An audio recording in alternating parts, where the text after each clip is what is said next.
Bueno, eh, buenas. Yo les voy a explicar un poco de lo que sería el caso de Six Sigma, ¿verdad? El estudio del suplidor de manufactura de automotriz. Les cuento un poco de qué trata. Pues bueno, son unos proveedores de automotriz, ¿verdad? En la industria automotriz de primer nivel, operan en Ohio e Indiana. Tienen un total de 650 empleados, 3 turnos, 3 plantas de producción. Entre estos empleados se distribuyen entre empleados de mantenimiento, ingeniería, finanzas, proceso y demás.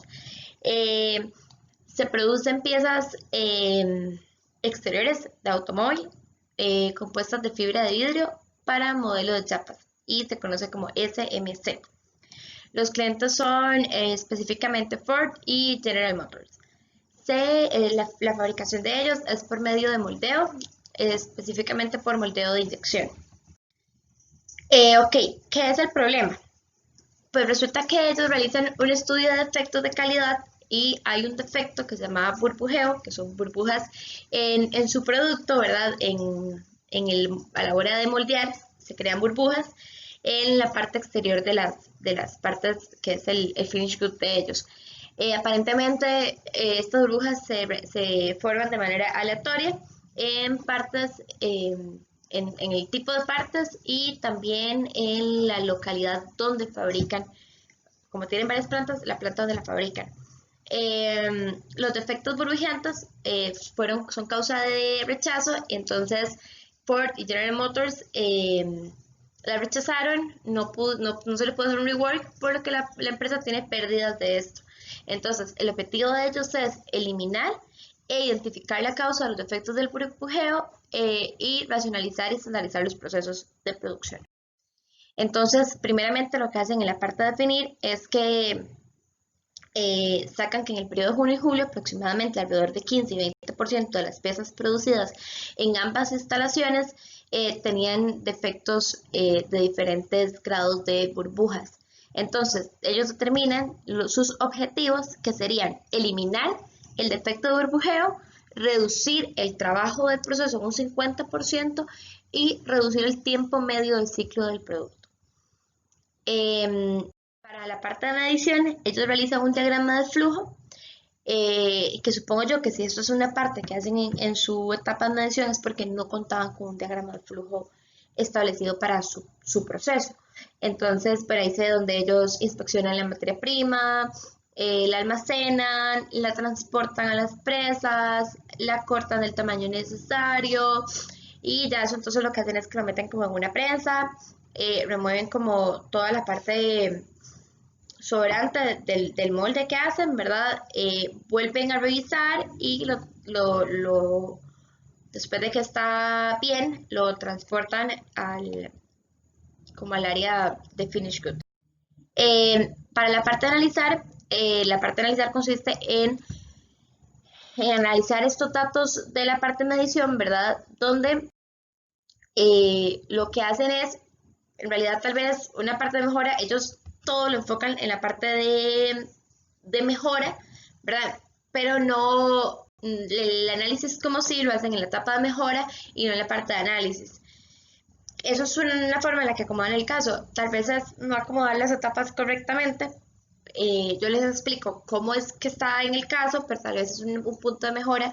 Es todo este análisis que ellos realizan de datos, de ANOVAs y demás, debería estar en la etapa de análisis. ¿Qué realizan? Bueno, ellos tienen un FMEA, entonces realizan, ¿verdad? Buscan y hacen un análisis del FMEA con ayuda de los 5 porqués para poder determinar cuáles son las causas.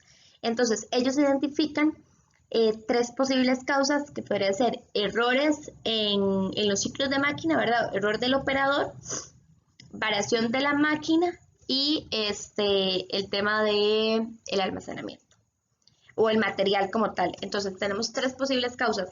Nuestro material viene con algún problema, la máquina tiene un problema, ¿verdad? Ya sea la temperatura o la presión con la que ejecutamos el proceso o definitivamente algo está haciendo mal el operador a la hora de los ciclos de la máquina o de la carga o la descarga que me está ocasionando el problema.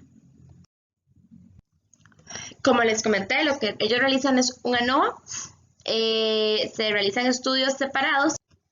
Entonces, para este análisis de ANOVA se realizan 3 estudios, uno para cada una de las causas previamente identificadas: las máquinas, los operadores y la materia prima.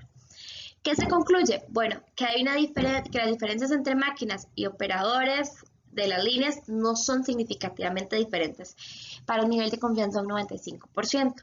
El número de efectos asociados con las materias primas era el que era estadísticamente diferente para el estudio que hicieron con diferentes lotes. Entonces, acá pueden ver el ANOVA, ¿verdad? Donde ellos agarran y utilizan 6 lotes diferentes de materia prima y tienen una gran cantidad de variabilidad. Entonces, al final de cuentas, podemos ver el valor P y nos damos cuenta que es significativamente diferente, puesto que entonces la empresa puede decir que su problema está en el material. Entonces, ellos siguen experimentando, ¿verdad? Sobre cómo ver el material, cómo lo almacenan y demás. Y entonces ellos se dan cuenta que durante los periodos de alta temperatura y alta humedad en la planta y el área de almacenamiento de materia prima, la tasa de defectos era muchísimo mayor que cuando la temperatura era superior a los 74 grados Fahrenheit y la humedad relativa era superior al 55%. Entonces, ¿qué es lo que hacen? Hacen un pequeño experimento. Y entonces almacenan la materia prima en una oficina controlada con temperatura y humedad relativa específica, y otra materia prima la almacenan en la planta con una mayor humedad y con una mayor temperatura para ver cómo se comportan. Y entonces lo que hacen es otra vez un experimento en el que encuentran, que debería estar en una temperatura y una humedad. Entonces ya ellos encuentran ahí que la causa del problema era que no estaban controlando el almacenamiento de la materia prima, y esto ocasionaba que cuando la temperatura subía en el lugar, entonces la materia prima se dañaba. Luego hacen un estudio de proceso donde ven que ellos tienen un downtime de 97.74 minutos, y luego realizan un análisis de este downtime por medio de un Pareto para determinar cuáles son la causa que mayor se repite para el downtime. Y entonces ven que la mayor causa es un break no autorizado, y esto es lo que provoca que tengan un downtime tan alto. Finalmente, la etapa a mejorar. ¿Qué hacen ellos para mejorar? Bueno, primero eliminan las interrupciones de operador que no son autorizadas. Entonces, ¿qué es lo que al final se hacía el downtime tan alto? Porque entonces en ocasiones se interrumpía la operación porque el operador se le ocurría que quería interrumpirlo. Entonces asignan ciertos líderes de equipo que monitorean las tasas de productividad de cada una de las prensas de moldeo para poder controlar esto. Eliminan retrasos de carga del operador, ¿verdad? Asegurándonos que el operador esté listo para cargar la prensa con una materia prima inmediatamente después de que terminaron un ciclo. Porque entonces había un gran tiempo entre un ciclo y el otro porque no tenían tal vez la materia prima a mano. Entonces eliminan estos retrasos, reducen, ¿verdad? El tiempo de carga, de preparación fuera de la línea de la materia prima. Capacitan a los operadores y jefes de equipo, ¿verdad? Para que tengan un tiempo estándar. Entonces, si yo tengo un operador muy capacitado, podía durar mucho menos que un operador menos capacitado, y por eso tenía esta brecha entre los tiempos. Entonces, hacemos una capacitación para poder estandarizar estos tiempos de ciclo. Y el problema principal fue, ¿verdad?, el tema de la materia prima y las burbujas. Entonces, la compañía pues implementa unas bodegas con humedad relativa controlada y una temperatura específica para mantener la materia prima en las condiciones aptas. Entonces, la compañía, gracias a esto, produjo 2.5 millones de piezas por año en el periodo de ciclo más alto, y el tiempo de ciclo fue mejorado, ¿verdad?, en 2.31 minutos, y esto dio lugar a poder generar 500.000 piezas más, y esto le generó alrededor de $750.000 en ingresos adicionales.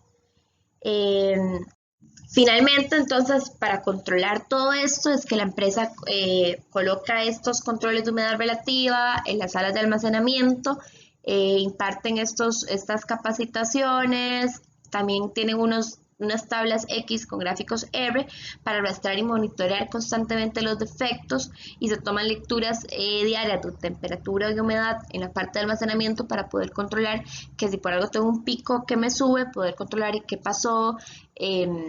Y demás cosas, ¿verdad?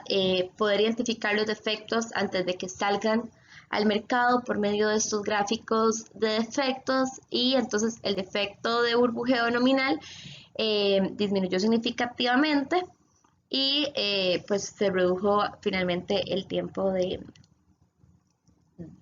sí, ¿verdad? Estamos hablando que se redujo un 0.02% el defecto final.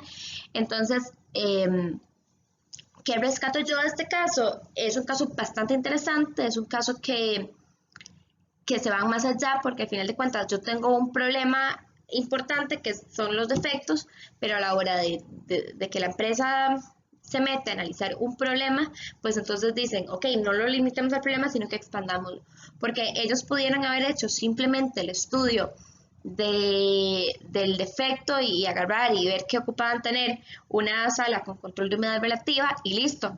Pero se fueron un poco más allá y dijeron, ya que estamos analizando el proceso como tal, analicemos el proceso en cuanto al rendimiento y a la eficiencia que tiene y entonces lograron tener dos mejoras que en realidad no están ligadas completamente, pero que le dieron un beneficio extra. Porque ellos pudieron limitarse solamente al tema del defecto del burbujeo y tal vez no hubieran tenido todos los beneficios que tuvieron a la hora de reducir el tiempo de ciclo y el downtime que tenía la empresa y hacer un uptime mucho mejor. Entonces, al final de cuentas, eso, el poder aprovechar, tal vez lo que yo rescataría es la habilidad de poder aprovechar cualquier situación para ponerla a favor de la empresa. Entonces, ya que ellos tenían que hacer un análisis a fuerza sumamente grande y extenso para determinar los efectos, ¿por qué no aprovechar y también medir la eficiencia y de qué manera puedo hacer mi proceso más eficiente y más productivo? Y entonces tuvieron no solamente el beneficio de reducir sus efectos, sino que de aumentar inclusive hasta la rentabilidad del mismo negocio.